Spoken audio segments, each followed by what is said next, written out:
Well, Twitter CEO Elon Musk was actually booed by a crowd in San Francisco on Sunday night after he was invited on stage by comedian Dave Chappelle at a comedy show. Let's watch. Always for the richest man in the world.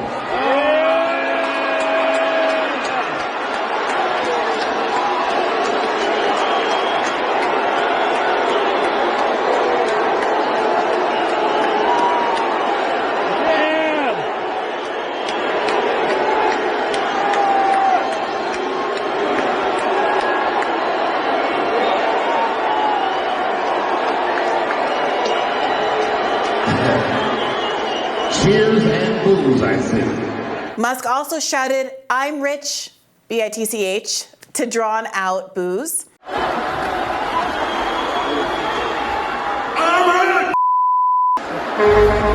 Musk suggested that the crowd who booed him were, quote, unhinged leftists.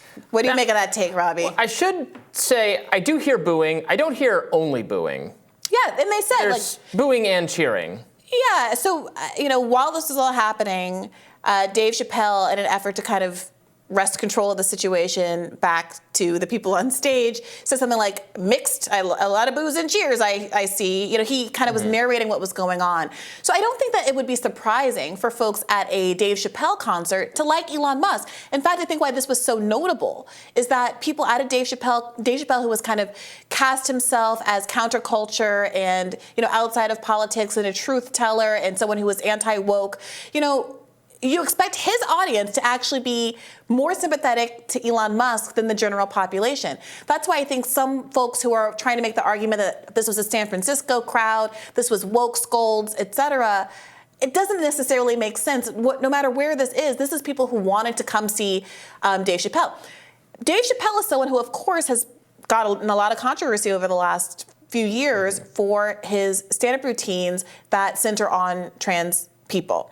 And afterward, Elon Musk took to the internet and did a series of tweets about wokeness and pronouns and trans people, seemingly as a way to kind of save face. And it's just an interesting choice, given that, again, this is an audience that at very least is tolerant of the kind of politics that Dave Chappelle has espoused about trans people. So pretending like this is some kind of like pro-trans woke folks that are booing you seems to be missing the point. Right. Presumably, it's an audience of Chappelle-friendly people. Usually at his performances, you have the audience laughing along with what he's saying. I mean, I think it goes to show you, like, Chappelle is a very competent performer. Right. He is really good at reading the room, yes. Capturing the room's energy, saying things. He can get away with saying things. Well, because of the setting. He's telling truths, but through the lens of comedy. There's a satire element. That can be really hard to do. Yes. He's really good at it. He's like the best in the world master, at it. Yes. So it's not surprising to me at all that anyone else like Elon doesn't handle that the same way. And also Elon has made himself he has raised his political salience. 10 years ago, he was known for making electric cars. He would have been a left-coded person or a progressive, liberal-coded person. Now he's a very hard right-coded person because of the choices he's made to intervene in the high-profile political battles and to be this is not an insult to him. He has made this choice fully. He has committed. He's said on the platform he now owns, he would like to elect Republicans, not Trump. He doesn't want to elect Trump. He would like to elect someone like DeSantis, and he hopes people vote for Republicans. Yes. If that is your standpoint, this is a very political country, a very closely divided country. You're going to have a lot of people in this country who don't like you anymore if you're entering into the political fray. I mean, we get this all the time. We're political talk show hosts. A lot of people don't like you. A lot of people don't like me, including among the people who are watching this right now. Sometimes out in the world, and someone says, "Hey, I recognize you from Rising," and I have to judge from their tone whether this is a good recognizing or bad recognizing, and if I should flee or stay for a handshake. But look, other part to this that we should acknowledge is that there was Dave Chappelle opened up, basically introduced him on Elon Musk onto the stage, saying this is the richest man in the world.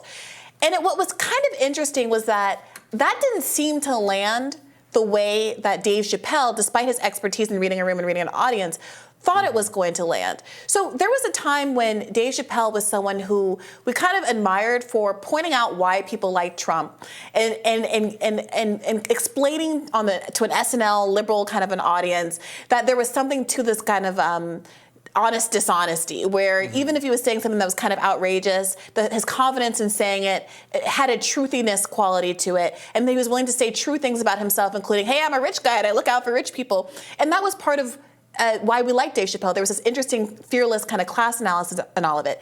That night on the stage, he opens with, hey, this is the richest man in the world. And when people don't love that fact, don't applaud that fact, he then criticizes the people booing and says, all the boos, it seems to me, are coming from the back, where the poor seats, the nosebleeds. And people online were pointing out that even those nosebleed tickets were something like $175, not exactly cheap. And so there did seem to also be this disconnect about, who the audience was. Is Dave Chappelle now too rich to be in touch with the people who made him famous? Well, I'm not at all willing to say that yet, because I still find him funny every time. The most recent thing was on SNL. I thought he was excellent on SNL. That's I think really why this was so disappointing. I know that SNL clip was controversial in and of itself, and I don't know that we have time to get into it. But he is very good at finding the line and writing it. He did not do that here tonight. And although I wouldn't expect Elon Musk to be able to command the stage and get out of that pickle, I did expect for Dave Chappelle maybe to be able to do more with what was given. And the fact that even he couldn't seem to quiet the boos and get the audience back on his side, I really does, whatever you think about Elon Musk, I do think it says something true. No, it wasn't just boos, but it was mixed. It was mixed in an audience that should have been enthusiastic for Elon. Nobody's trying to deny that there were obviously some people there that love Elon. But to your point, if you're going to take a hard political position like Elon has, you're going to alienate half the country. Well, there's probably some people who will cheer anti-wokeness but don't want to cheer rich billionaires. There's working class people who find what Chappelle has to say funny and are not on board with some of the kind of farthest progressivist language or stylistic choices being made by social activists, but are on board with the farthest progressivist stuff on economic policy. Stuff, yeah. And so lumping all those things together is not always how it works. One other thing that we should mention is that, as I said earlier, Elon seemed to go online after this and do a bunch of tweets about pronouns. He says, I think,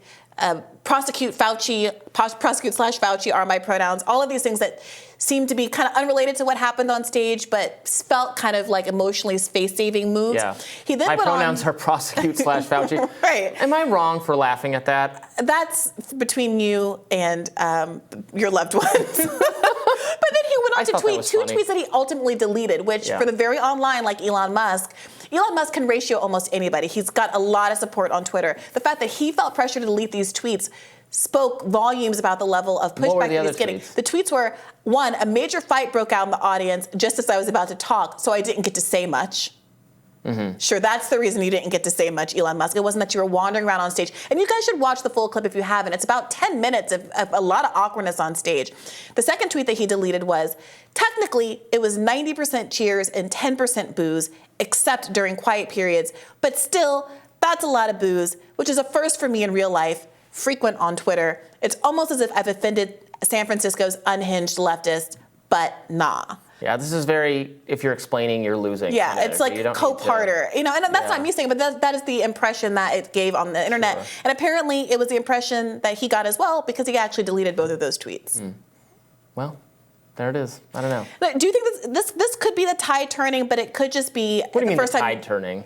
Well, obviously it is the tide turn. It's people who were, like you said, who liked him a lot for being left-coded, for making these environmental cars. I saw people saying, I'm canceling my order for Teslas. I mean, all of that is performative, and who cares about it? All those people leaving Twitter, I bet they're leaving in a real hurry. Where are they going? What's the name of the other one? Of course. But Post. Twitter's different from a car. At Twitter, there's no competitor. There's other places you can get cars and even get electric cars. So that's not why I bring that up. It's just to say that, like, he admits in this tweet that is now deleted that he has never really had to confront in real life this kind of negativity. And I think a lot of people who get affluent surround themselves by yes people and don't have constructive pushback. Whether or not you agree with his political positions, I think there's room for growth with respect to how they present themselves to the world. And I'm hopeful, because I do hope that there are positive changes that come out of Twitter. I think that his investigations into the shadow banning and stuff is really important. I hope that he learns from this and focuses on the things that he's sincerely good at, instead of, taking a bite out of comedy. I mean, this is the downside of having things very neatly sorted politically, that eventually people who have an eclectic mix of views, or there's some things about them you could say, like, well, he's very pro-environmental friendly cars, but he also has some anti-wokeness stuff, eventually you're either going to get sorted in one side or the other. Like, there's not as much fence straddling going on. So he's being neatly sorted over time as a conservative figure. Same thing happened to Joe Rogan, despite him being a Bernie Sanders but for person. example, I don't have an issue with Joe Rogan. Yeah. I might disagree with things that he says. Yeah. He's a human being. Same with Dave Chappelle. I find much of his comedy to be enjoyable, and I think, like I said, I loved his SNL performance the other night.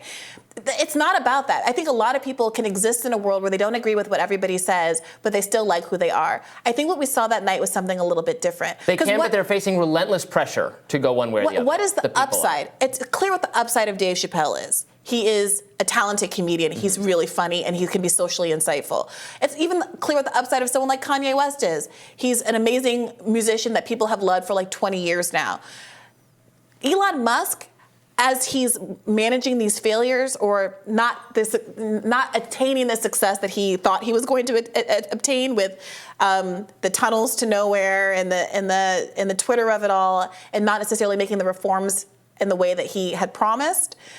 Getting rid of the panel of advisors who were supposed to be making some of these decisions about content moderation, all of these things that seem like a backward move instead of a forward one. Well, I think we're going to talk a little bit more about. Okay, so let's save that conversation. Just the point is that he is going to have to start to prove why people should applaud as opposed to boo when he's in these situations, and I encourage him to figure that out because I think that he could be a value add. In the words of Rick and Morty, your boos mean nothing. I've seen what makes you cheer. All right. We'll have more Rising for you after this.